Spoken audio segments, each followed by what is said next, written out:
Oubre. Is that his name? That is apparently his name. Listen, man. Welcome to the Jump. You make your first 3 of the season, you can blow a kiss. You can. Yeah. Yeah, there you go. I'm Rachel Nichols alongside 2 men with notable NBA jewelry. 2016 NBA champ Richard Jefferson, 2008 Finals MVP Paul Pierce. They don't give you an extra ring for that, Paul, but I feel they should. You got a trophy, though. You got an extra He's trophy. got the and you have like the little replica kind of thing, or they give you one and that's it, you get to keep it. Uh-oh. No, just you got to buy the replica. Oh, you got to buy it. You got to buy the replica. Things you didn't know about the NBA. Okay. Coming up, Kyrie Irving spoke to the media for the first time just a few hours ago. He talked about taking time off and his outlook going forward as he prepares to return to action on Wednesday. We'll get to that in a minute. First, though, we didn't know what it would feel like. NBA teams playing in the middle of a pandemic, in empty arenas, with fake crowd noise and rosters that on any day resemble a hunk of Swiss cheese.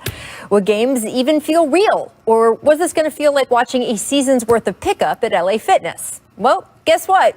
They're real and they're spectacular, at least when the stars gather like they did yesterday. I got that. It turns out if you throw KD, James Harden, and Giannis on one court and LeBron, AD, Steph, and Draymond on another, some of the best basketball players in the world still play like it, even without teams being allowed to practice much these days. Exhibit A, Curry, finding the basket here. This was nice. That wasn't a foul. Finding Draymond on the pick and roll there. That was a travel. Like all times. That was a foul. That was a travel. And then finally hitting this was banger monstrous. From 28 feet. There's no more than hate a minute here. on the clock. That's absurd. Right? Over the defensive player of the year? Come on. What year was I don't know what's more impressive, Last that year? shot Yeah, put the this year. Warriors up by 5 after they'd been down by 19 early in the game, or that the 6'3" Curry hit that over, as the guys here point out, the outstretched arms of Anthony Davis and his 7'6" wingspan. It was just vintage. Curry would finish with 26. Golden State as a whole appeared to be figuring something out about its rotations. A tweak in substitution patterns certainly seemed to help Kelly Oubre, for one. Still, the Lakers had the chance to win the game in the end. Instead, LeBron passes to Dennis Schroeder, who flings the ball in, I guess, the general direction of Alex Caruso. What was going on? A mess ensues. A timeout managed to reset things with 1.7 on the clock. All LeBron could do, launch this 3 that does not fall. All in all, it was not a flawless display of basketball. The Lakers in particular got sloppy. Neither LeBron nor AD ever really got going, and the officiating was a topic of conversation throughout. Yeah. But it sure was fun, as was the Nets-Bucks showdown earlier in the evening. If this in fact turns out to be the Eastern Conference Finals, you can sign me up for 7 games. This one had 20 lead changes, including 8 in the final 5 minutes alone. Giannis had a strong game overall, finishing with 34 points, 12 rebounds, and 7 assists, although the Nets took the book on defending him to an extreme. You know how most teams give Giannis space from deep? Well, Brooklyn gave him basically an entire county, averaging 15 feet of pad, the most any player has been afforded from 3 since Second Spectrum began tracking this stuff 8 seasons ago.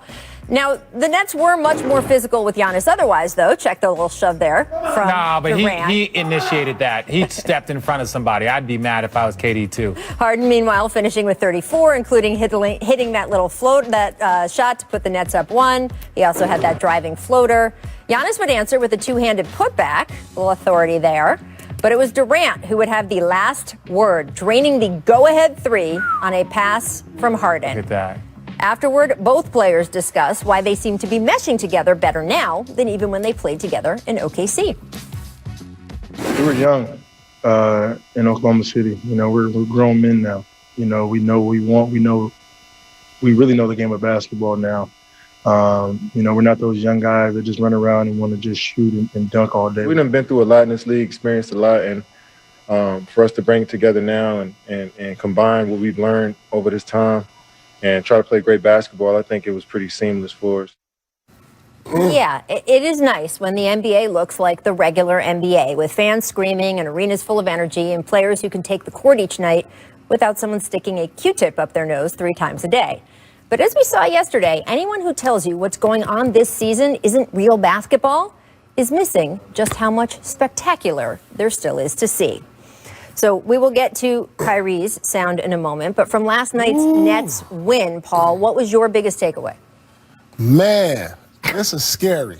I'm not even – because, look, they're only 2 games in. They beat the top seed in the Eastern Conference, and they haven't even got their chemistry together yet. I mean, yeah, they're scoring points and getting assists. They're turning the ball over a lot. So you got to expect those to come down in the next few weeks as they get to know one another, as they implement Kyrie Irving. But – man, like I said earlier, it's like having Jordan and Jordan on the same squad. It's like who's number 2? No, I kid you not. I mean, seriously. With all due respect to the 2-time MVP, the 2 best players in the Eastern Conference are on the Nets, right? And it's James Harden and it's Kevin Durant. And mainly the reason why I say that is not because of Giannis' defense and all that. It's more because when it comes down to the last 30 seconds of a game and you're in the postseason or you're in a moment where you need it, they have the 2 best players in the conference when it comes to knocking that down. So the postseason is going to be... Could be 3 with Kyrie. Oh, well, yeah. Well, obviously, when you talk about the last 30 seconds, Kyrie talking about, I finally have somebody that can knock down that shot. Well, now you got 2 of them. Now you got 2. Now you got 2 of them. And look, this is the problem, too. You talk about the end of a playoff game. I mean, we're skipping some steps here, obviously, but you talk about the end of the playoff game with Giannis. I mean, you guys always tell me a big man, that's a tough position to put a big man in, to be depending on him finishing, especially if he's struggling at the free throw line.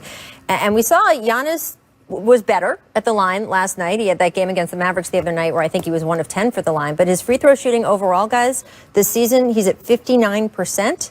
4 years ago, he was at 77%, and it's just gone down every year since. Well, pressure, like when people talk about pressure, a lot of times it rears its head in different places, right? Giannis now feels the pressure to win a championship. He feels the pressure to be MVP. And sometimes that pressure is not going to show up in your ability to dunk. It's going to show up in like the moments and in those little bitty things, whether it's a 3-point, whether it's your free throws, and you can see the decline. So I don't know, as the pressure has gone up and his free throw percentage has gone down, like physically he's still one of the most dominant guys we've ever seen. But like that pressure and the technique, that's where it's starting to show in his game. He needs a closer, simple and plain. He needs a superstar closer like Shaq had Kobe and Wade. He needs that guy. I'm not sure Middleton could be that guy. He's a great piece and he's having a great year. He'll be an all-star. But we saw how they struggled down the stretch. And if Giannis can't make free throws or hit perimeter shots consistently down the stretch, then who's going to be that guy? And that's why I just don't have faith. Regardless of Milwaukee Bucks, they may finish first in the conference. I just don't have faith in them come playoff time because of that. And look at that shot. Now, this is the thing. Milwaukee Bucks fans, we're not saying that your team isn't great. We're not saying that you can't get to the conference finals. We're not saying that you can't win a championship. You guys are just talking about the most elite level. These guys are champions. They're talking about that nuance of the most elite. That's what you need to win. Let's just say the last 2 shots, right? The last 2 shots of that game were taken by Chris Middleton, who's a very, very good player, an all-star. The last 2 shots for the Nets will be taken by James Harden, Kevin Durant, or possibly Kyrie Irving. Right. Let's just put that in perspective. 3 future Hall of Famers versus, all-stars, right? Versus an all-star, right? And I know we're jumping ahead when we talk about that, but you got 2 MVPs, leading scorers, all these different accolades versus Chris Middleton. And that's not a disrespect. That's just the reality. No, it's just saying Chris Middleton's probably not one of the top 5 players in the NBA right now, which is an okay assessment. It's okay assessment. And I wouldn't say they struggled down the stretch. They were going. It was exciting. Lead for lead change, point for point, hit for hit. But yes, at the end, it was the Nets who came through, and they will be more powerful, more firepower with Kyrie Irving back. Probably not much longer for him to be out. He practiced for the first time with the team today, and Nets coach Steve Nash said it's great to have him back in the